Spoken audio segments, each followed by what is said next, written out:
बिस्मिल्लाहिर्रहमानिर्रहीम, अस्सलाम वालेकुम, वेलकम टू ऑल। तो आज की हमारी class basically exam focused class है। तो आपका होपफुली ट्यूसडे को पेपर है तमाम सबका। उसके लिए ये क्लास जो है बहुत इंपॉर्टेंट है। हम इसको पहले भी रख सकते थे, एक हफ्ता पहले भी मेरा इरादा था रखने का, लेकिन ये तमाम तमाम वो चीज़ें हैं बेटा, इनकी प्रैक्टिस नहीं होती हमारी ड्यूरिंग क्लास। जो है हम इन चीज़ों के ऊपर इतना फोकस नहीं कर रहे होते, जिसकी वजह से ये होता है कि एग्ज़ाम तक जाते जाते हमें भूल जाती हैं। तो ये वो चीज़ें हैं बेसिकली जो हमारे पेपर को पास कराने में मैं कहता हूँ कि तकरीबन 70% तक हेल्पफुल होती हैं, जिनका ख्याल रखना, जिनको समझ के चलना ज़्यादा इंपॉर्टेंट होता है। तो लिहाजा इनका माइंड में होना ज़रूरी है। एग्ज़ाम का प्रेशर कुछ इस तरह का होता है, जैसे ही हम एग्ज़ाम में बैठते हैं तो तमाम वो चीज़ें जिनकी हमें प्रैक्टिस नहीं होती वो हमें भूल जाते हैं। एग्ज़ाम तो बड़ी दूर की बात है, आजकल के दिनों में भी आपको यही लग रहा होगा कि भाई हमें कुछ नहीं आता। तो ये सिर्फ परेशान होने की बात नहीं है, हम सबकी यही सिचुएशन होती है। एग्ज़ाम से पहले हम सबको यही लगता है कि भाई बिल्कुल हमारा दिमाग जो है वो खाली हो चुका है। तो आपने इस पे घबराना नहीं है। अपनी प्रैक्टिस करें, अपनी मेहनत करें। क्लास स्टार्ट करने से पहले 2-3 बातें। नंबर 1 बेटा, आज के बाद आपने कोई न्यू टॉपिक तैयार नहीं करना। मतलब अगर आपका कुछ रह चुका है या अगर आपने अभी तक नहीं पढ़ा उसको, उसको तैयार नहीं करना, उसको आपने वैसे ही छोड़ देना है जिस तरह के वो है। आपने जो तैयार टॉपिक हैं या जो आपको पढ़ चुके हैं उनकी रिवीजन करनी है एंड उस पे फोकस करना है। तो लिहाजा पहली बात हमारी आज की क्लास की ये हुई कि आज के बाद जितना हमारे पास रिमेनिंग टाइम है, इसके अंदर आपने कोई भी न्यू टॉपिक तैयार करने की कोशिश नहीं करनी। अगर कोई आपके लेक्चर मिसिंग है या पेंडिंग है, उनको पढ़ने की कोशिश नहीं करनी। उसके चक्कर में आप सारे का बेड़ा गर्क कर बैठेंगे। नंबर 2, आज की क्लास की तमाम बातें आपके जहन में हैंडआउट्स के तौर पे मौजूद होनी चाहिए। जब भी आप एग्जाम जाए, पूरा एग्जाम आपने इन बातों को अपनी जहन में रखना है। मैं आपको पहले बता रहा हूं कि इस चीज को अभी निकाल दें कि अभी आप सबको यही लग रहा होगा कि हम भूल चुके हैं जो भी हमें आता था। ये सिर्फ आपके साथ नहीं है, हम सब के साथ यही होता है, हम भूल चुके होते हैं। लेकिन ये हमारे सिर्फ एक दिमाग की चाल है। हमें हमारे स्ट्रेस में और कन्फ्यूजन में हमारे दिमाग के जो सेल्स होते हैं वो बेसिकली डिस्टर्ब होते हैं। तो सीक्वेंस में तो होते ही नहीं है, जिसकी वजह से हमें कुछ भी याद नहीं रहता कि हमें ये आता है या नहीं आता। लेकिन जैसे ही आप एग्जाम में बैठते हैं, अगर आपने तैयारी ये पढ़ा होता है कम से कम, तो साथ साथ आपको आना शुरू कर देता है। आज की क्लास में हम सबसे पहले तो एक चीज़ देखेंगे कि पेपर को पढ़ने के तरीकाकार क्या होना चाहिए, कि हमने स्टार्ट कैसे करना है, एंड कैसे करने हैं। एंड सबसे इंपॉर्टेंट चीज़ कि जो फर्स्ट 15 मिनट जो हमें रीडिंग टाइम दिया जाता है, उसको हमने कैसे इफेक्टिवली यूटिलाइज करना है। नंबर 2 के ऊपर हमने आंसर कहाँ से स्टार्ट करना है देना। क्या हमने थ्योरी पोर्शन आंसर करना है, क्या हमने एमसीक्यूज का पोर्शन जो है वो पहले आंसर करना है। क्या तरीकाकार हमारा होना चाहिए, शुरू से चलें, एंड से चलें, कौन सी अप्रोच लेके चलें, इसको भी हमने डिस्कस करना है। उसके बाद हमने टाइप्स ऑफ क्वेश्चन देखने हैं कि लॉ के पेपर के अंदर किस तरह के क्वेश्चन होते हैं और कितनी टाइप्स के वो क्वेश्चन होते हैं। मतलब उनमें straight, case study, for practical question. तो ये सारे सिनेरियो आज हम थोड़ा थोड़ा सा इनको डिस्कस करेंगे और हम साथ में देखेंगे कि भैया जी इनके आंसर को कैसे ड्राफ्ट किया जाता है, कि अगर एक स्ट्रेट क्वेश्चन हो तो उसके आंसर को कैसे ड्राफ्ट करना है, अगर एक केस स्टडी है तो उसको कैसे ड्राफ्ट करना है, तो वगैरह वगैरह। इसी तरह हमने एमसीक्यूज के बारे में भी देखना है, क्यों हमारे सब्जेक्ट के अंदर 15 नंबर के एमसीक्यूज मौजूद हैं। तो लिहाजा हमने एमसीक्यूज को भी हैंडल करने का तरीकाकार देखना है कि इसको हमने कैसे हैंडल करना है। एंड इस तरह हमने आंसर की टेक्निक के ऊपर भी थोड़ी सी डिस्कशन करनी है कि आंसर करते वक्त हमें किन किन चीज़ों का ख्याल रखना है। और उसके बाद हम आपके क्वेश्चंस लेंगे एंड उसके बाद आपको best of luck for the exam. जाके रॉक कर दें भाई, अनि पा दें आई कैप। एक बार परेशान हो जाए कि ये स्टूडेंट आ कहाँ से गए हैं, लगता है हमारा सिलेबस ही गलत है, ये ठीक ले रहे हैं। ठीक है, इस कॉन्फिडेंस के साथ आपने छाप के आना है। चलो जी, सबसे पहले बात शुरू करते हैं। देखो, एग्जाम में जाने की वो वाली बातें भी थोड़ी सी हम डिस्कस कर लें कि भैया देखना, कोशिश करना है कि हमारे जो देखो पहला दूसरा पेपर है लॉ का, ठीक है, शुरू शुरू में ये पेपर है। ऐसा हो कि अगर आपने पहले पेपर दिए हुए हो ना, तो तीसरा चौथा अगर इसका नंबर होता है पेपर्स का, तो हम कहते हैं कि चलो यार किसी हद तक आपकी स्ट्रेस या वो कहते हैं कन्फ्यूजन, या वो नहीं कि मतलब अजीब सा ही मतलब होता रहता है, वो पेट में गुदगुदियाँ सी होती रहती हैं पेपर शुरू होने से पहले तक, कन्फ्यूजन सी रहती है, तो वो नहीं होगी। लेकिन क्योंकि ये पहला दूसरा पेपर है तो इसमें मस्ट आपको ये फेस करना पड़ेगा, और हो सकता है इससे पहले कोई आपका पेपर हो भी ना, ज़्यादातर का पहला पेपर ही लॉ का होगा। तो इसकी सबसे बेहतरीन तरीका होता है कि बेटा आप एग्जाम सेंटर में कम से कम 15 से 20 मिनट पहले पहुंच जाएं, टाइम से पहले पहुंच जाएं। एग्जाम अपनी चेयर के ऊपर 10 से 12 मिनट पहले आप जाके बैठ जाएं, ताकि आप उस माहौल के साथ एडजस्ट हो सकें, इतने सारे बंदों के साथ एडजस्ट हो सकें। उसके बाद तमाम वो दोस्त जिनको आपने बताया हुआ है कि आपका लॉ का पेपर है, खासतौर पे जो अटेम्प्टर होते हैं वो झूठ बोल देते होते हैं अपने दोस्तों को, तो उनको भी आप फेस कर ले कि वो कहेंगे तू इधर, आप कहेंगे तू भी तो इधर ही है। तो लिहाजा वो एक परेशानी का लेवल जो है वो दूर हो जाए। वहाँ पे माशाल्लाह बड़ा ही प्यारा सा माहौल होता है, शादी हॉल होता है, बड़ी अच्छी अच्छी शादी वाली फीलिंग आती हैं। तो हम सीए वाले होते हैं, हमारे नसीब में यही शादी वाली फीलिंग होती है, तो आपने दिल खोल के वो ले लेनी है। पहले 10-15 मिनट आपने जाकर, बिल्कुल ये नहीं करना कि एंड टाइम में पहुंचे।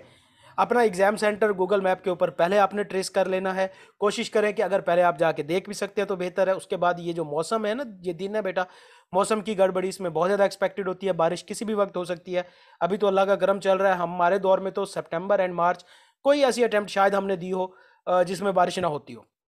तो लिहाजा इन सब फैक्टर्स को ध्यान में रखना है, अपनी बाइक की कंडीशन ठीक रखनी है, क्योंकि ये 6 महीनों का सवाल होता है बेटा, जिंदगी मौत का सवाल होता है, सीधी सी बात है। तो लिहाजा ये चीज़ें आप कम अज़ कम कवर करके जो इनिशियल कंफ्यूजन होती है हमारी, वो आप उस पर काबू कर सकते हैं किसी हद तक। बाकी रहनी तो है, डिस्टर्बेंस तो रहनी है, परेशानी भी रहनी है, लेकिन किसी हद तक उस पर हम काबू कर लेते होते हैं। उसके बाद अगर हम बात करें कि जब आपके पास पेपर आता है तो बेटा पहले 15 मिनट जो होते हैं वो सबसे क्रूशियल होते हैं। उन 15 मिनट ने ही बेसिकली डिसाइड करना होता है कि आपके पेपर की डायरेक्शन क्या जानी है, ठीक है। तो लिहाजा पहले 15 मिनट के अंदर आपने कभी भी आंसर करने की कोशिश नहीं करनी, ठीक है। किसी भी क्वेश्चन का आंसर करने की कोशिश नहीं करनी, नंबर 1।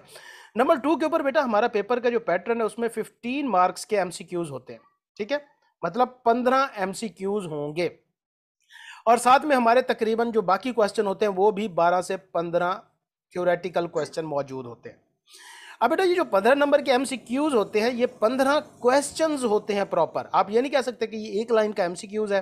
क्यों? क्योंकि भाई इसको एक बार ही पढ़ेंगे, टिक कर देंगे, बात खत्म। नहीं, एक एमसीक्यूज सॉल्व होने में उतना ही टाइम लेता है जितना कि एक क्वेश्चन लेता है।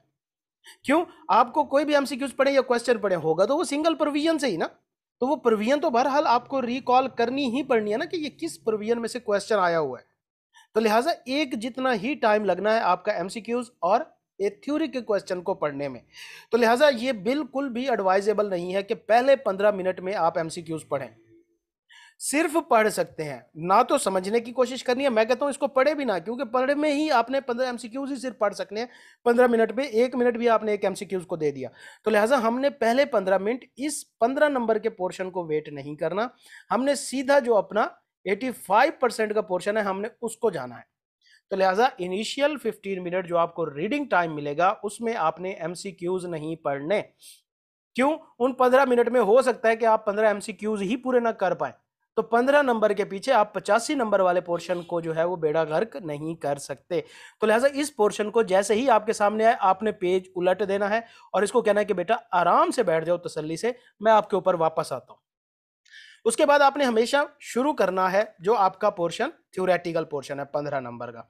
उसके बाद क्वेश्चन जैसे ही आपने पढ़ना है, जैसे ही आपने क्वेश्चन पढ़ना है, क्वेश्चन पढ़ते वक्त आपने उस क्वेश्चन के अंदर मौजूद मटेरियल जो वर्ड्स हैं या मटेरियल प्रोविजंस हैं या मटेरियल उसके अंदर इंफॉर्मेशन मौजूद है उनको साथ साथ हाईलाइट करते जाना है। एक ही गो में, ये नहीं करना कि एक बार मैं सारा अंग्रेजी पढ़ लूं फिर दोबारा आके मैं इसे समझ लूंगा, इतना टाइम नहीं होता। कि हमें क्या करते हैं, जल्दी जल्दी एक बार पढ़ा, रिक्वायरमेंट पढ़ी, वो यार ठीक है बस आगे चलते हैं। नहीं, ये गलती नहीं करनी बेटा। अगर आप इन 15 मिनट के अंदर इन 10-12 में से 7-8 क्वेश्चन भी तसल्ली से पढ़ लेते हो तो कोई नहीं है, आप फिर भी फायदे में हो। लिहाजा जब भी आपने क्वेश्चन पढ़ना है शुरू से ही आराम से पढ़ना है, जल्दबाजी नहीं करनी कि देख लो यार किस किस टॉपिक में से आया हुआ है। भाई जिस टॉपिक में से भी आया हुआ है आपको आते हैं तो नहीं आते तो नहीं आते, आते हैं तो आते हैं, इसका आप क्या कर सकते हो। तो लिहाजा क्या करना है कि आपने किस किस टॉपिक को देख के आना है, वहां पे नारा लगाना है जी मैंने जो गैस दिया था वो 80% आ गया, या मैं अपने दोस्त को इशारा करके कहना है वेख मैं क्या नहीं चाहिए आना। तो लिहाजा ये तो कुछ नहीं होना। तो अपने हवास में रहना है, अपने टाइम को सिक्योर करना है, और सबसे इंपॉर्टेंट चीज आपने इन 15 मिनट के अंदर कम अज कम आपने 20 से 30 नंबर का पेपर जो है वो ऐसे सॉल्व कर लेना है अपने माइंड के अंदर कि जैसे ही आप क्वेश्चन पढ़ें उनको साथ साथ हाईलाइट करते जाएं उनकी प्रोविजंस को कि ये इंपॉर्टेंट टॉपिक कौन सा है। उसके बाद कोशिश करें कि एग्जाम पेपर के ऊपर ही, देखो बेटा जैसे ये होता है कि हम क्वेश्चन पढ़ के जाते हैं, 2-3 क्वेश्चन पढ़ेंगे उसके बाद आपको भूल जाएगा कि पहला क्वेश्चन का टॉपिक ही क्या था, हमारे जहन से निकल जाता है। हम एक बार पढ़ते हैं ना, हमें आंसर लगता है आ रहा है, 2-3 क्वेश्चन पढ़ने के बाद वापस उस पर आएंगे आपको वो आंसर नहीं आएगा। तो इसका सबसे बेहतरीन तरीका होता है कि आप की पॉइंट क्वेश्चन पेपर के ऊपर लिख लिया करें। आई क्या वाले मना करते हैं इससे कि ना लिखे ऊपर, लेकिन सबसे पहले तो आपने अपने क्वेश्चन पेपर के ऊपर नाम शाम लिख लेना है। हाईलाइटिंग की टिकिंग की इजाजत होती है, हाँ आप एक आधा वर्ड जो इंपॉर्टेंट पॉइंट होता है और आप वो वहां पर लिख सकते हैं। तो लिहाजा जैसे ही आपने शुरू करना है अपना क्वेश्चन, सबसे पहले अच्छा एक और चीज इंपॉर्टेंट, बहुत इंपॉर्टेंट बेटा, बहुत ही इंपॉर्टेंट। जैसे ही क्वेश्चन आपने पढ़ना है, आपने कभी अपने दिमाग के ऊपर भरोसा नहीं रखना, अपने माइंड के ऊपर भरोसा नहीं करना। ये आपको हमेशा डिस्ट्रैक्ट करता है। ये आपको वो बताएगा जो आपके दिमाग को आता है, ना कि ये बताएगा कि उसने पूछा क्या है। क्यों? ये आलसी सी चीज है, एक बड़ी आराम पसंद सी चीज है। ये हमेशा आपको वो गाइड करेगा कि भाई देखो मुझे ये आता है तो इसका आंसर ये है।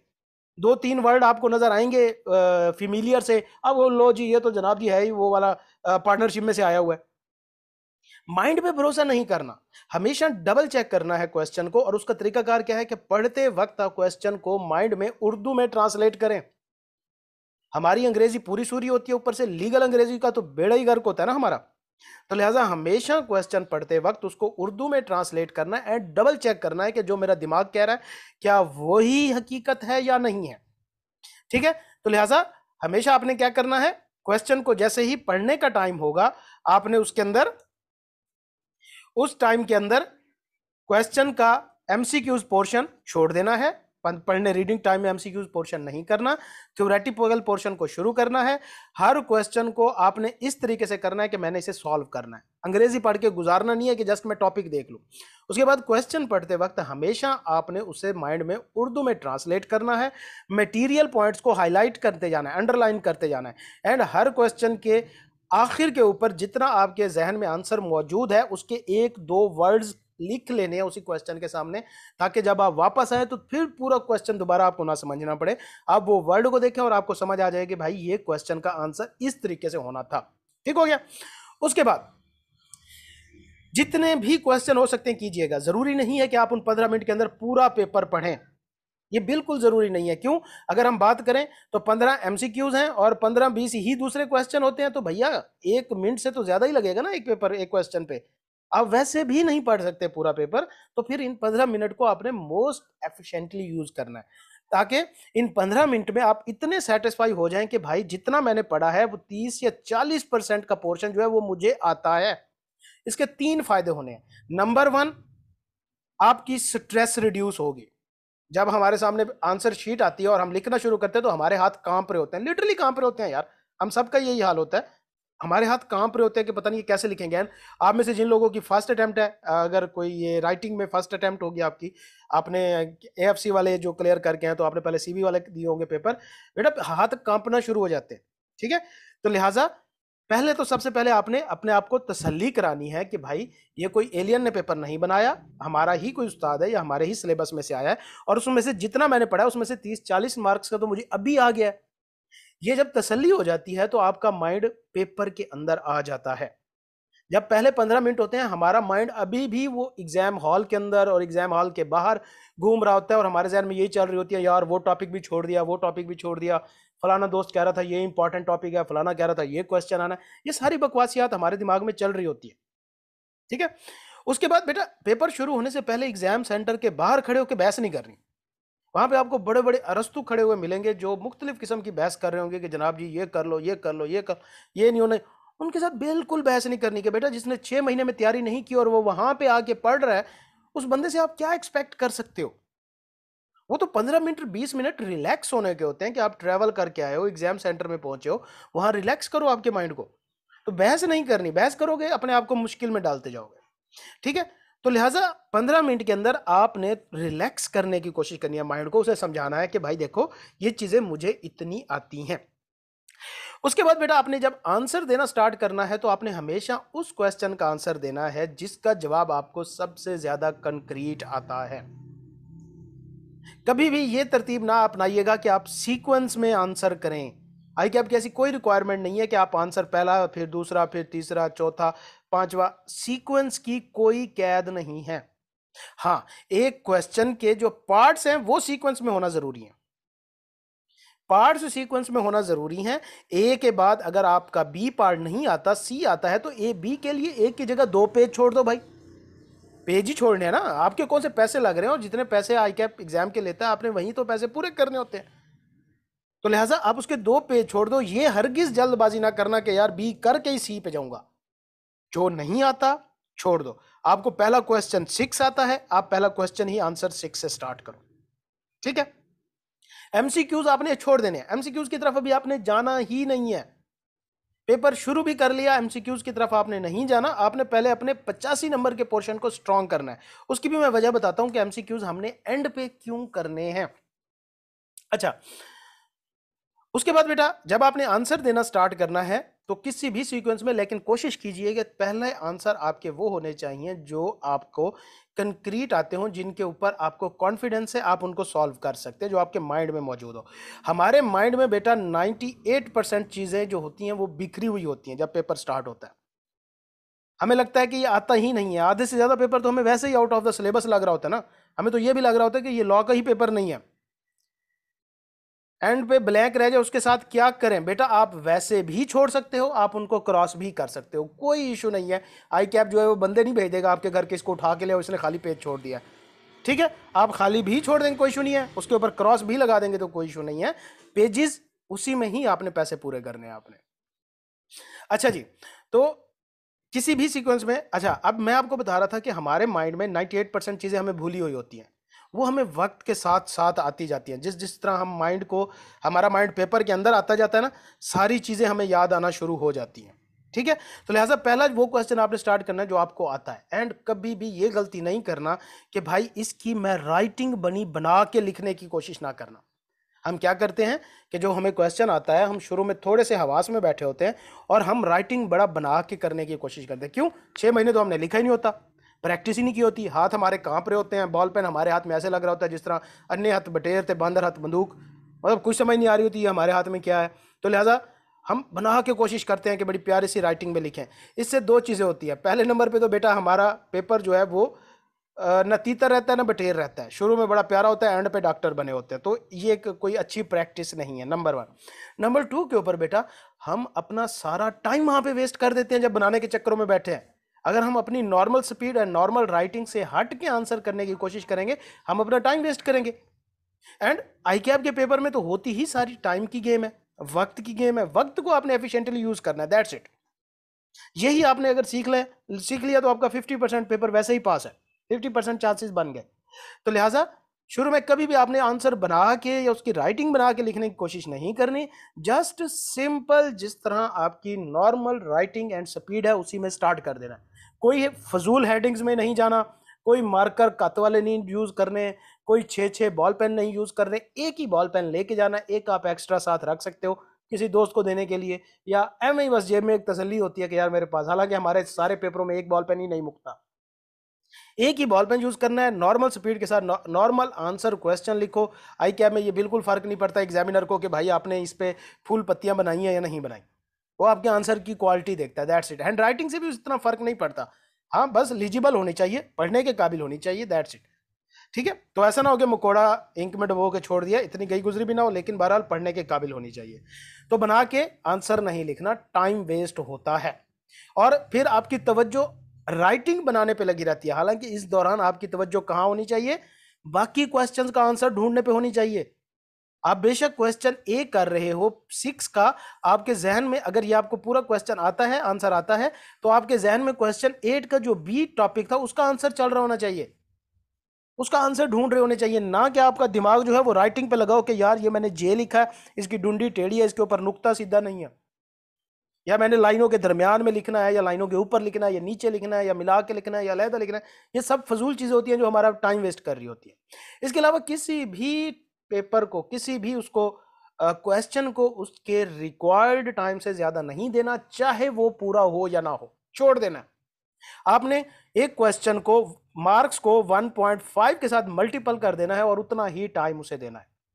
हम क्या करते हैं, शुरू शुरू वाले क्वेश्चंस पे बड़ा टाइम लगा देते हैं, बड़ी क्वालिटी बनाते रहते हैं, बड़ा बना के आंसर लिखते हैं, बड़े डिटेल में उसका आंसर करते हैं, बेटा उसका कोई भी फायदा नहीं है। हमारी तो कोशिश होती है ना कि जो क्वेश्चन आता है हमें आई कैप इसी में ही 50 नंबर दे दे भाई, ऐसा नहीं होने वाला। तो लिहाजा खुद को गलत फहमियों से दूर रखें और पूरा पूरा टाइम जो है वो आप अपने इसको प्रोवाइड करें जितना कि उसका बनता है। तो लिहाजा 1.5 टाइम ऑफ इट्स मार्क्स आपने 1 मिनट भी ऊपर नहीं देना इनिशियली, 1 मिनट भी आपने इनिशियली नहीं देना, ठीक है। तो लिहाजा हमारे पास टोटल कितने मिनट होते हैं, तकरीबन 200 के करीब हमारे पास मिनट्स होते हैं एग्जाम में, और 150 मिनट आपके अंदर पेपर करने के होंगे। 50 मिनट जो है उसमें से 15 मिनट शुरू वाले, जो आ जाते हैं वो भी उसी के अंदर आ जाते हैं। एंड सिमिलरली बाकी आपकी रिवीजन के होंगे और दूसरी चीज़ों के होंगे, जो बाद में आपने जो चीज़ें मिस कर दी हैं या क्वेश्चन आपने कोई थोड़ा सा छोड़ दिया है, उसको पूरा आपने रिमेनिंग टाइम में करना है, पहले नहीं करना।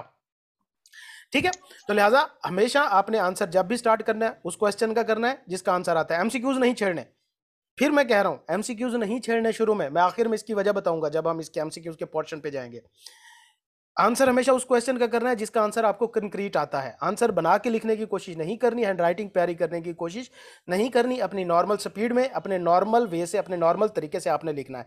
2-3 बॉल पेन यूज नहीं करने, just single ball pen use करना है। कोई एक्स्ट्रा हेडिंग्स के चक्कर में नहीं पड़ना, हेडिंग्स के कोई मार्क्स नहीं होते। कोई लंबे लंबे आंसर्स वन फला फला फला नहीं लिखना, जितना ऊपर रिक्वायर है बस उतना लिखो और दैट्स इट। अपने आंसर पे फोकस करो। तरतीब या सीक्वेंस में करने की बिल्कुल कोशिश नहीं करनी। क्यों? इससे मैं बहुत खुद धोखा खा चुका हूं। मेरी अभी तक ये गंदी आदत है कि मैं तरतीब से करता हूं, 1 से लेकर एंड तक चलता हूं। अभी तक मेरी ये आदत है। मैं क्यों आपको इसमें कहूं, और मैं इस बार इससे बहुत ज्यादा तंग भी हूं, लेकिन पता नहीं क्यों, एक वो कहते हैं ना कि दुम में टेढ़ी की टेढ़ी ही चल रही है। अच्छा, अब हम आते हैं अपने टाइप्स ऑफ क्वेश्चन के ऊपर कि लॉ के अंदर कितने टाइप्स के क्वेश्चन होते हैं। तो बेटा अगर हम एमसीक्यूज को साइड पे रख के हम अभी फिलहाल इनकी बात कर रहे हैं, ये जो हमारा 85 मार्क्स का पोर्शन होगा इसके अंदर हमारे एग्जाम में 3 तरह के क्वेश्चन आते हैं। हमारे लॉ के पेपर के अंदर 3 तरह, हम इसको मिटा देते हैं, थोड़ा सा अरेज कर देते हैं ताकि हम आगे इधर उधर ना भागते रहें, थोड़ी सी जगह साफ सुथरी हो जाए। कोई क्वेश्चन है यहां तक आपका तो आप अभी पूछ लें जब तक मैं इसे रेज कर रहा हूं।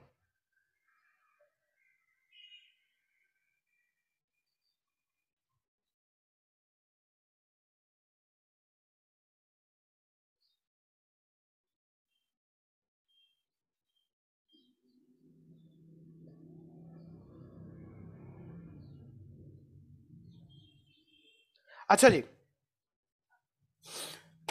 Types of question. बेटा लॉ के अंदर 3 तरह के क्वेश्चन होते हैं। हम बात कर रहे हैं 85% वाले पोर्शन की, जो कि थ्योरेटिकल पोर्शन होता है। नंबर 1 होता है स्ट्रेट। मेरे राइटिंग को एक्सक्यूज कीजिएगा, मैं अपने ऑफिस में नहीं बैठा और मैं बड़ी बेढंगी सी जगह पे बैठा हूं, टेढ़ा मेढ़ा सा। उसके बाद होता है एक क्वेश्चन मिक्स, या इसको हाइब्रिड भी कहते हैं, सॉरी। तीसरे नंबर पे होता है केस स्टडी, जिसको हम प्रैक्टिकल क्वेश्चन भी कहते हैं। स्ट्रेट क्वेश्चन की 2 टाइप होती हैं बेटा, एक सिंपल,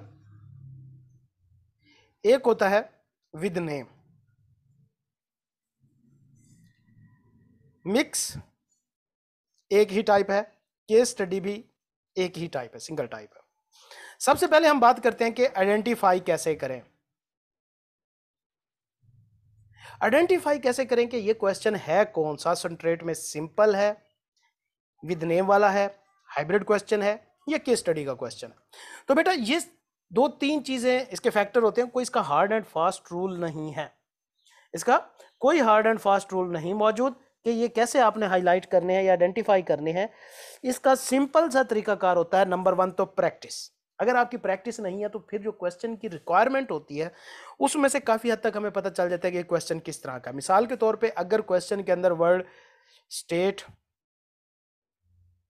नरेट, एनलिस्ट, प्रोड्यूस, ये वर्ड नोट करते जाएं, और इसी तरह के वो वर्ड्स, इस तरह के तमाम वर्ड्स जिनसे ये पता चले कि आपने जिस जो ये रिप्रेजेंट कर रहे हो कि भाई जो बुक में लिखा है आप वही लिख दो, एज इट इज आपने प्रोड्यूस करना है। मतलब स्टेट से मुराद क्या है कि जो लिखा है आप उसको स्टेट करो, इन लिस्ट आप लिस्ट बना दो, नरेट भी वही मतलब है। तो लिहाजा अगर ये वर्ड किसी क्वेश्चन के अंदर मौजूद है और उस क्वेश्चन के अंदर कोई नेम नहीं है, मतलब मिसाल के तौर पे वो बाजू का क्वेश्चन पूछता है नेम के साथ कि भाई फलाना एबीसी है या मिस्टर असलम है या मिस्टर अकरम है, वो इस तरह के काम करने जा रहा है, जी बताएं ये कौन से टाइप की पार्टनरशिप है। Mr A and Mr B ने काम शुरू किया, जी बताएं कौन से टाइप की पार्टनरशिप है, state the type of partnership. अगर तो उसके अंदर नाम मौजूद है तो वो इस टाइप में आ जाएगा, अगर उसके अंदर नाम मौजूद नहीं है तो वो सिंपल वाली टाइप में आएगा। फर्क क्लियर हुआ तमाम स्टूडेंट्स को कि सिंपल और विद नेम स्ट्रेट क्वेश्चन दोनों होंगे, एक के नाम भी एक में शामिल। देखो किसी क्वेश्चन के अंदर नाम का शामिल कर देना हरगिज ये नहीं होता कि वो प्रैक्टिकल केस स्टडी बन गया, वो स्ट्रेट क्वेश्चन ही होता है। फर्क क्लियर है बच्चे? यहां पे जरा तमाम सारे मुझे बताएं एक बार।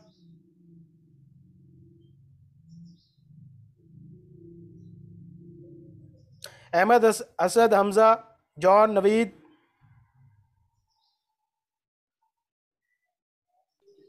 जी सर, क्लियर। ओके जी, गुड हो गया, गुड हो गया। Yes sir. शाबाश, गुड गुड। साथ साथ बोलते रहे, पता रहे, जागते रहे, पता लगे हमें यार ये चीज, शहजादे चीते लगे हो।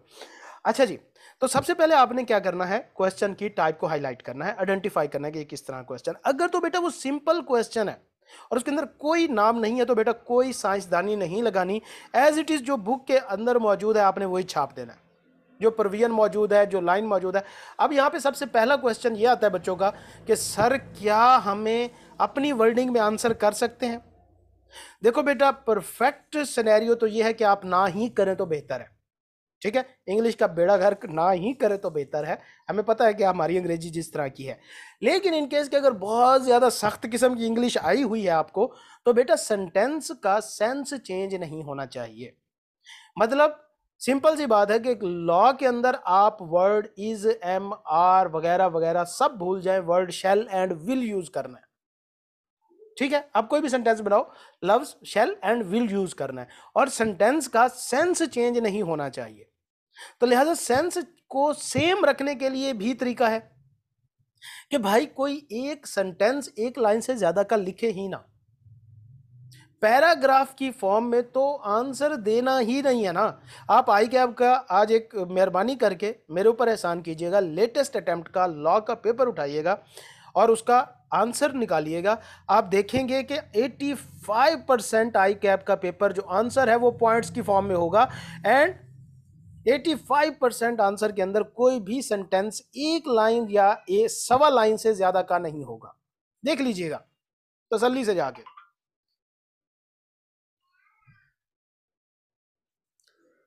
ठीक है। तो लिहाजा आपने कभी पैराग्राफ की फॉर्म में नहीं जाना, कोशिश करनी है कि आप जितना सिंपल रख सकते हैं, इसको जितना सिंपल रख सकते हैं उतना सिंपल वन लाइन के अंदर पॉइंट्स की फॉर्म में हमेशा आपने आंसर करना है, ठीक है। लेकिन अगर क्वेश्चन के अंदर नेम शामिल हो गया है, क्वेश्चन के अंदर, क्वेश्चन हमने हाईलाइट किया स्ट्रेट है, लेकिन उसके अंदर नाम शामिल हो गया है बच्चे, तो आपने जब भी आंसर करना है उस नेम को एड्रेस करके आंसर करना है। कि वो कहता है कि जी मिस्टर ए एंड बी एक बिजनेस करना चाह रहे हैं और वो चाहते हैं कि जनाब ये बिजनेस का ड्यूरेशन 1 साल तक का होगा, हमारा 31 दिसंबर को हम इसको बंद कर देंगे। तो रिक्वायरमेंट है कि भाई जो पार्टनरशिप एक्ट है उसके मुताबिक प्रोड्यूस करें प्रोविजन। तो आपने सिंपल वहां फिर सादी प्रोविजन नहीं लिखनी, बल्कि आपने लिखना है कि मिस्टर ए एंड बी जो फर्म बनाना जा रहे हैं वो क्योंकि एक स्पेसिफिक पीरियड के लिए, ड्यूरेशन के लिए फर्म है, तो लिहाजा ये एज पर पार्टनरशिप एक्ट, ये चीज जहन में रखनी है कि जिस टॉपिक का आंसर हो उसका वो एक्ट का वर्ड लाजमी यूज करना है। उसको ऐसे समझ लो फुफो है वो आपकी, कि हर आंसर में उसे घुसेड़ देना है आपने। जिस तरह हमारे घर के हर मामलात में फुप्पो ने नाक डालनी ही डालनी होती है, इसी तरह कोई भी आंसर हो जिस टॉपिक का होगा उस एक्ट का रेफरेंस आपने लाजमी देना है, ठीक है। तो आपने कहना है कि एज पर पार्टनरशिप एक्ट, तो ये वाली जो फर्म होगी वो स्पेसिफिक फर्म या स्पेसिफिक पार्टनरशिप कहलाएगी, ठीक है। तो लिहाजा इसके और इसके आंसर में सिर्फ फर्क इतना होगा कि इसमें आपने हमेशा उस नेम को एड्रेस करना है जो नेम वो फर्म क्वेश्चन में दे रहा है। अगला आपका क्वेश्चन कि सर अगर हम नेम यूज नहीं करते तो क्या हमारा क्वेश्चन गलत हो जाएगा? नहीं बेटा, आंसर गलत नहीं होता, लेकिन आंसर की क्वालिटी के मार्क्स होते हैं। थ्योरेटिकल पेपर में हमें 50% मार्क्स बड़ी मुश्किल से मिलते हैं। अगर क्वालिटी बेहतर होगी तो हम ऊपर वालों में जा सकते हैं, नहीं तो भैया 50% ही मिलते हैं, फिर तो बहुत चांस रिड्यूस हो जाते हैं हमारे। तो पहली type straight type question, clear है सारी बेटा? कोई क्वेश्चन यहां पे जल्दी से बताएं, जल्दी से, टाइम नहीं है अपने पास भाई।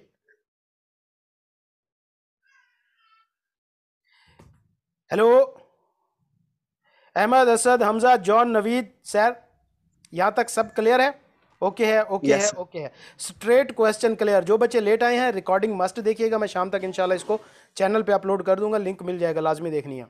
ओके है, गुड हो गया जी। दूसरे टाइप की क्वेश्चन होती है मिक्स क्वेश्चन। मतलब बेटा ये वो क्वेश्चन होता है जो देखने में तो हमें केस स्टडी लगता है, लेकिन इसका आंसर इतना डिटेल्ड नहीं होता जितना कि केस स्टडी का होता है। कैसे? अब हम इन दोनों को इकट्ठे डिस्कस करेंगे और फिर हम इनको डिफरेंशिएट करने की कोशिश करेंगे कि कैसे डिफरेंट हो सकते हैं। मिसाल के तौर पे अगर एक जगह पे वर्ड एक्सप्लेन यूज हुआ है और एक जगह पे वर्ड डिस्क्राइब यूज हुआ है, अगर वर्ड एक्स एक्स हाँ जी सर माइक म्यूट करें बच्चा। ओके, अगर तो एक क्वेश्चन के अंदर वर्ड एक्सप्लेन यूज हुआ है तो बेटा इस वर्ड की फीलिंग को जरा महसूस करें कि इसमें वो कहना क्या चाहता है। एक्सप्लेन से बेटा मुराद ये होता है कि वो कह रहा है आपको कि देखो भाई जॉन बेटा, देखो मुझे पता है कि तुम्हें कानून पता है। जब वर्ड एक्सप्लेन यूज कर रहा है तो वो क्या कहना चाह रहा है कि मुझे पता है कि आपको लॉ का पता है, बस मुझे आप ये करें कि ये मेरे पास एक प्रॉब्लम है और ये आपके पास लॉ है, इन दोनों को इकट्ठा करके मुझे अपनी जबान में समझा दें कि इसका सॉल्यूशन क्या निकलेगा। स्ट्रेट क्वेश्चन में जब आई कैप कहता है ना कि स्टेट नरेट, इसका मतलब है कि वो आपसे कहना चाह रहा है कि मैं भाई यकीन करता हूं कि आपको कुछ भी नहीं पता। अगर आप कहते हो ना कि आपको कुछ पता है तो भाई स्ट्रेट कर दो। स्ट्रेट क्वेश्चन में आई कैप की असर्शन क्या होती है कि मेरे ख्याल में तुम्हें कुछ नहीं आता। हम कहते नहीं जी हमें आता है। आई कैप कहता है जी बुक पढ़ी है, हमने कहा जी पढ़ी है, कहते हैं फिर स्ट्रेट करो, इनलिस्ट करो जो बुक के अंदर लिखा है यहाँ पे। तो स्ट्रेट क्वेश्चन के अंदर उसकी मेंटेलिटी ये होती है। केस स्टडी में उसकी ये मेंटेलिटी नहीं है। केस स्टडी में क्या मेंटेलिटी है कि भाई वो कह रहा है मुझे पता है कि आपको लॉ भी आता है, आपने बुक भी पढ़ी है, लेकिन मेरे सामने ये एक मसला है, आप काइंडली लॉ के साथ इसको रिलेट करके मुझे बताएं कि आपकी ओपिनियन में इसका आंसर क्या होगा। एक्सप्लेन में आपकी ओपिनियन वो पूछ रहा होता है, तो लिहाजा इस तरह के क्वेश्चंस का डेफिनेट आंसर नहीं होता, जिसकी वजह से आई कैप हमेशा कहता है सजेस्टेड आंसर, ना कि एग्जैक्ट आंसर। आई कैप कभी अपने आंसर्स को एग्जैक्ट आंसर्स नहीं कहता, उसकी वजह कि भाई उसके अंदर कमी पेशी की बहुत गुंजाइश होती है। हर अटेम्प्ट के अंदर हम 2-3 तो क्वेश्चन ऐसे देखते हैं जिनके डिफरेंट आंसर्स होते हैं। हम टीचर जो होते हैं एक ही एमसीक्यूज के ऊपर इख्तलाफ कर रहे होते हैं, 4-4 5-5 बैठ के। तो लिहाजा एक्सप्लेन में और डिस्क्राइब, अच्छा दूसरा है वर्ड डिस्क्राइब। अगर एक क्वेश्चन में वर्ड डिस्क्राइब आया है तो वो पता है क्या कहता है, वो कहता है कि देखो मेरे सामने ये प्रॉब्लम है, इससे रिगार्डिंग जो तुमने लॉ की प्रोविजन बढ़ी हुई है ना उसको आसान लफ्जों में लिख दो। डिस्क्राइब में क्या कहता है कि ये प्रॉब्लम है, इससे रिगार्डिंग जो तुम्हें कानून पता है उसको आसान लफ्जों में मुझे बता दो भाई। एक्सप्लेन में वो कहता है कि भाई लॉ भी तुम्हें पता है, प्रॉब्लम भी तुम्हारे सामने है, मुझे बताओ कि तुम्हारी ओपिनियन क्या है इसके ऊपर। ठीक है, तो लिहाजा ये केस स्टडी होती है एंड ये हाइब्रिड क्वेश्चन में फर्क होता है। तो हाइब्रिड क्वेश्चन नॉर्मली डिस्क्राइब का वर्ड यूज होता है, स्टेट ब्रीफली होता है, इस तरह के वर्ड होते हैं जिसके अंदर वर्ड ब्रीफली का होता है। इसी तरह इसके अंदर वर्ड नॉर्मली डिस्क्राइब। तो वो कहता है कि देखो भाई अगर मिक्स क्वेश्चन आता है या हाइब्रिड, अगर तो word describe briefly, discuss briefly, अगर तो वर्ड ब्रीफली आ रहा है तो इसका मतलब है वो आपसे हाइब्रिड क्वेश्चन का आंसर मांग रहा है। क्वेश्चन हाइब्रिड है मतलब इसके अंदर आपने अपनी ओपिनियन प्रोड्यूस नहीं करनी, जस्ट आपने उससे रिगार्डिंग जो प्रोविजन है वो आपने डिस्क्राइब कर देनी है। मतलब स्ट्रेट प्रोविजन लिख देंगे तो भी ठीक है, लेकिन आपने प्रोविजन को हमेशा प्रॉब्लम के साथ रिलेट करके आंसर देना है, प्रोविजन को प्रॉब्लम के साथ रिलेट करके आंसर देना है। जबकि अगर वर्ड आते हैं एक्सप्लेन, डिस्कस, इसी तरह आप ज्यादातर इसमें यही वर्ड यूज करते हैं, एक्सप्लेन का करता है, डिस्कस का करता है, मेजॉरिटी ये दो वर्ड ही इसके अंदर यूज होते हैं। ठीक है, और इसका जो आंसर है ना वो सबसे इंपॉर्टेंट है देना एंड सबसे आसान भी है। इस क्वेश्चन का आंसर करना इंपॉर्टेंट भी है एंड आसान भी है। आसान कैसे है बेटा, इस तरह के क्वेश्चन के 3 पार्ट होते हैं। नंबर 1 इंट्रो होता है या जिसको हम बेस भी कहते हैं। नंबर 2 प्रोविजन होती है एंड नंबर 3 पे कंक्लूजन होता है। 3 पार्ट होते हैं हमेशा इस तरह के क्वेश्चन के। तो लिहाजा बेटा जो इसका इंट्रो पार्ट होता है ये हमेशा हमने उसी क्वेश्चन की बॉडी में से ही लेना होता है। मसलन हमारे पास एक क्वेश्चन है, एक हमारे सामने केस स्टडी दिया कि ए ने बी के साथ कॉन्ट्रैक्ट किया या उसने प्रॉमिस किया कि वो उसको शुगर की इतनी बोरियां जो हैं वो इतने पैसों के बदले में इस डेट को सप्लाई करेगा, उस दिन को वो सप्लाई नहीं कर रहा, वगैरह वगैरह वगैरह। बताएं जी इस केस में उसको डैमेजेस क्या मिलने वाले हैं। तो ये कहानी उसने आपको सुनाई, एक्सप्लेन करें जी वो कोई डैमेजेस मिलते हैं या नहीं मिलते। तो बेटा पहले आपने हमेशा क्या करना है कि वही जो क्वेश्चन मौजूद है आपने उसी से बेस बनानी है कि इन दिस सिनेरियो मिस्टर ए जो है उसने मिस्टर बी से प्रॉमिस किया था फलां डेट से पहले देने का।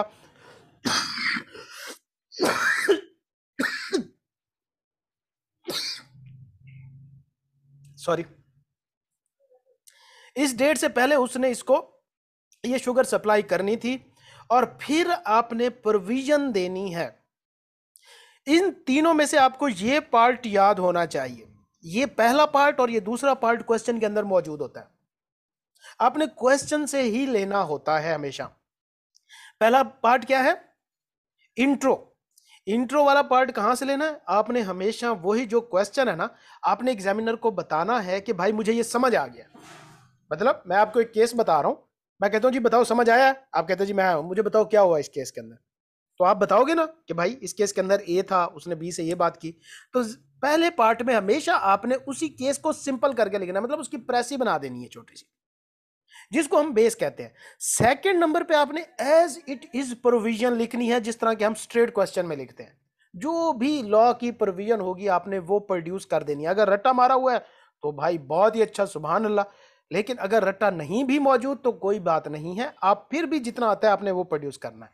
एंड थर्ड नंबर पे जो कंक्लूजन होना है बेटा, वो हमेशा आपने प्रोविजन और इंट्रो का मिक्स करके लिखना है। कंक्लूजन में क्या है कि as per the provision in the given scenario mister A has to pay the damages as per the act या as per the contract act. मतलब आपने इन दो को 1 और 2 का प्लस करके कंक्लूजन निकालना है। मतलब इंट्रो भी आपने अपनी तरफ से नहीं लिखना, कंक्लूजन भी आपने अपनी तरफ से नहीं लिखना, ये आपको क्वेश्चन के अंदर से मिल जाएगा। जो प्रोविजन है ये तो आपको याद करनी है। अगर आप कहते हैं कि सर ये भी ना करनी पड़े, बेटा फिर तो कोई अलादीन का चिराग ही ले आओ, इतना तो आपको करना पड़ेगा कम से कम। तो ये दो होते हैं सबसे इंपॉर्टेंट पोर्शन। 60 to 65% का जो पोर्शन होता है बेटा वो इन दो के ऊपर कंप्राइज कर रहा होता है। ये परफेक्ट केस स्टडी अगर मैं बात करूं ना, कि जो बिल्कुल परफेक्ट होते हैं वो 15 से 20 नंबर के होते हैं बस। इसके अलावा परफेक्ट केस स्टडी होते ही नहीं क्वेश्चन के अंदर। एक या दो क्वेश्चन होते हैं जो कि परफेक्ट केस स्टडी होते हैं, नहीं तो मैक्सिमम इन मैक्स या स्ट्रेट के अंदर फॉल करते हैं। ठीक हो गया?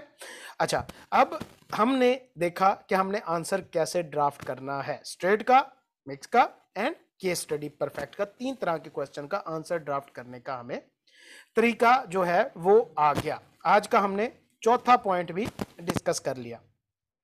अब बेटा यहां पे अभी तक जितना हमने पढ़ा है एक बार उसको फिर सारे को हम रिवाइज कर लेते हैं।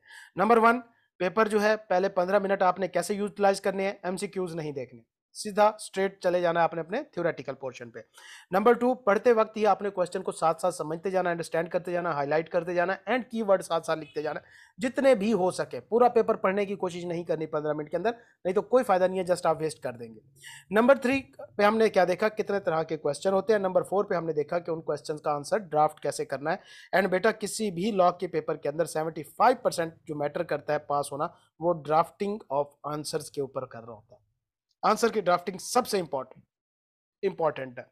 उसके बाद बेटा हम चलते हैं एमसीक्यूज के ऊपर। अब आपने जब एक बार सारा थ्योरेटिकल पोर्शन कंगाल लिया है, अब आपको पता है कि आपके सामने 15 एमसीक्यूज पड़े हैं एंड आपने रिमेनिंग टाइम भी देख लिया। बेटा देखो, अब मैं आपको कह रहा था कि शुरू में आपने एमसीक्यूज क्यों नहीं पढ़ना। एमसीक्यूज जो होता है वो पूरे का पूरा एक क्वेश्चन है, जितना कि आपको टाइम लगना है किसी एक क्वेश्चन को समझने में, उतना ही आपको एमसीक्यूज को समझने में टाइम लगना है। एंड मार्क उसका 1 है, नंबर 1। नंबर 2 बेटा, इनिशियली मैंने आपको बताया कि आपका दिमाग बंद होता है, आपके सामने नॉलेज मौजूद ही नहीं होता। आप अगर उसी एमसीक्यूज पे ही फंस गए, आप 15 मिनट में एमसीक्यूज ही पूरे नहीं कर पाएंगे। लेकिन जैसे ही आप ये 85% का पेपर करके एमसीक्यूज पे जाएंगे, आपके सामने दिमाग में सारा लॉ जो है वो उस टाइम आ चुका होगा।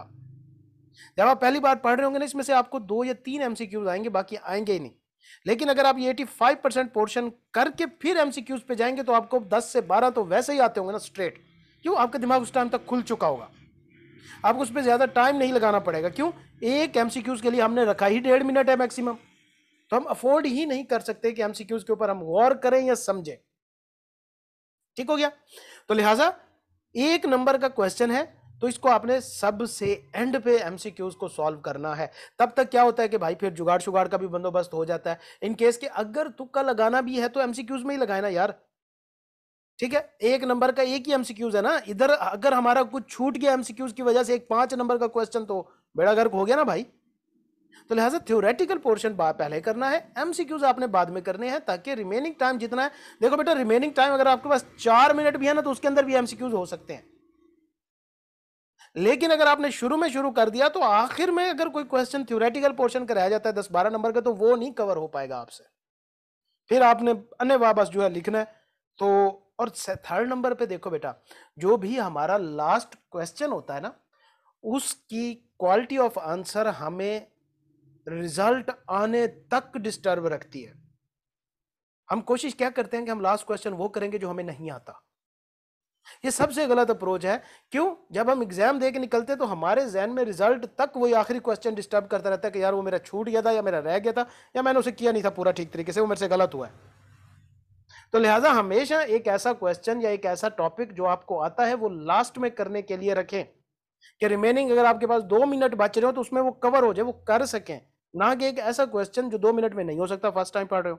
तो लिहाजा एमसीक्यूज ये वो टॉपिक है बेटा जिसके अंदर आपको अगर 15 है ना, तो उसमें से 12 तो लगेंगे कि बिल्कुल ठीक है ना, मतलब ठीक हो या ना हो ये और बात है, लेकिन हमें ऐसे लगता है कि ये ठीक है।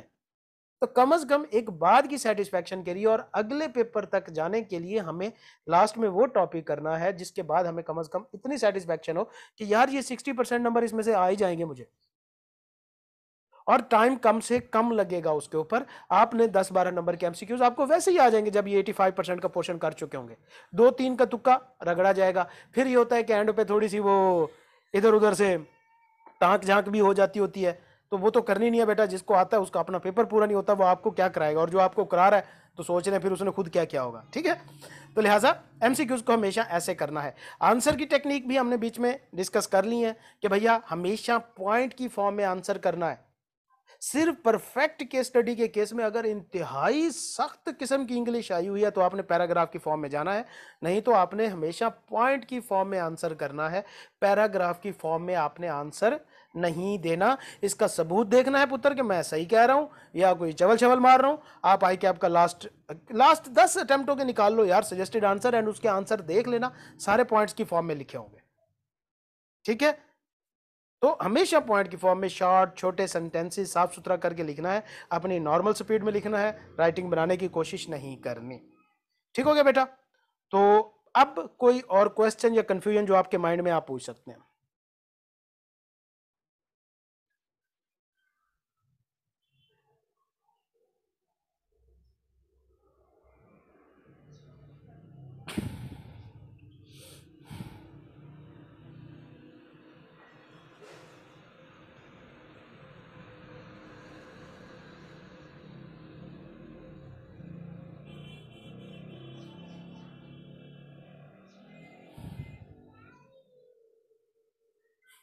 चलें जी, तो ये आज की हमारी क्लास थी।